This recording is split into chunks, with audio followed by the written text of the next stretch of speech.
does your environment represent who you are?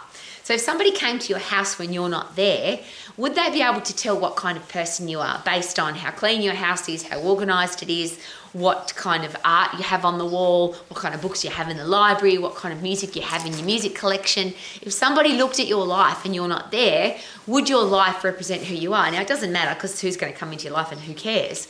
But is your environment inspiring you, motivating you to be the person that you want to be? So this is our outdoor training arena. We call it the K-Man's Outdoor Training Arena because he's an international world champion martial artist and he needs to train. Now, obviously, today's we call it a platinum day here, but behind us is the snowy mountains in the winter and beautiful green snowy mountains in the green mountains in the summer.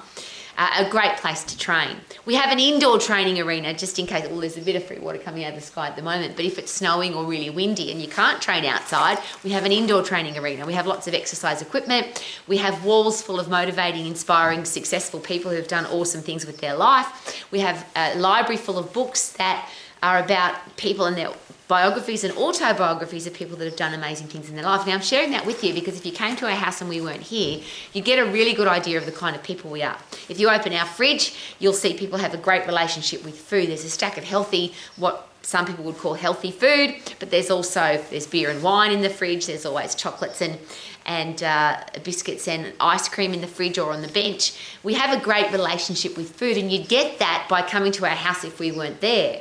So you can talk to people about the kind of person that you are, or you can pretend to be a certain kind of person.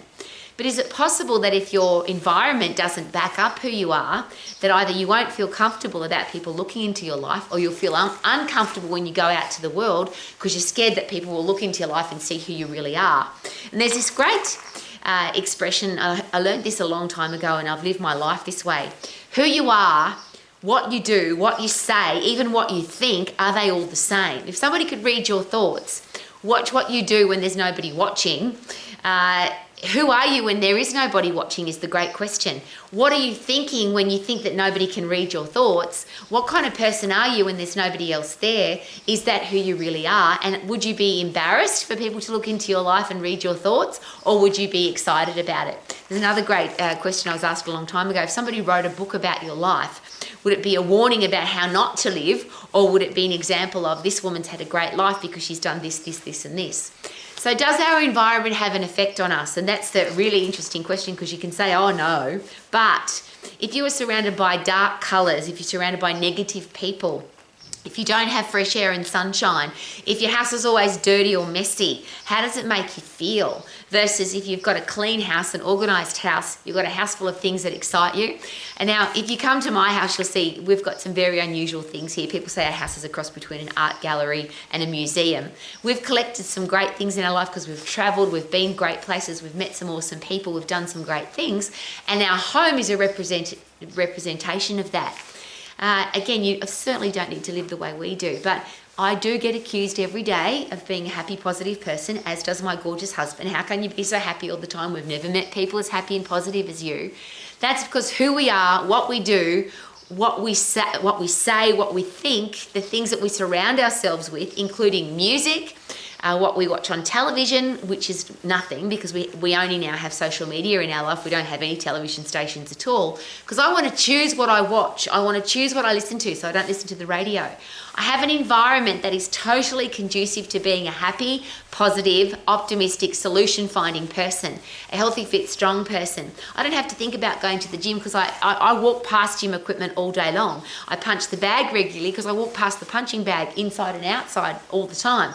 I've got a cross trainer. I've got a walking desk that I don't sit down when I do my work at my desk. I have a walking desk.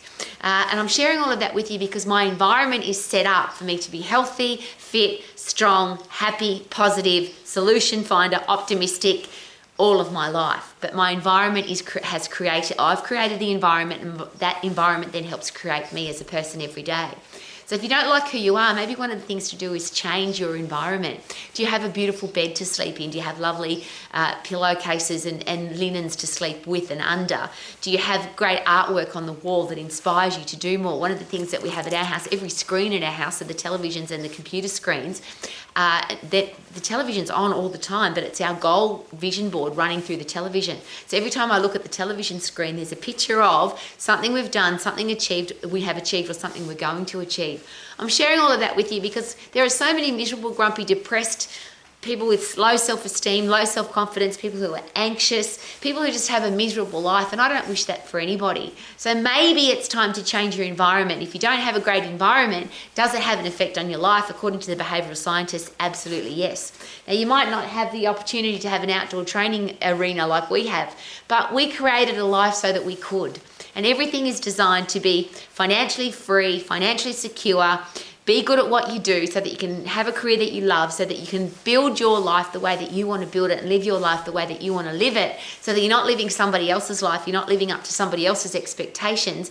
And then if you look into your own life, you'd say, wow, in that house, there's a happy, fit, strong, optimistic, solution-finding person. Hey, that's me, I live there. Wouldn't that be a great way to live? Live your life to the max as a happy, healthy, fit, strong person. Woohoo!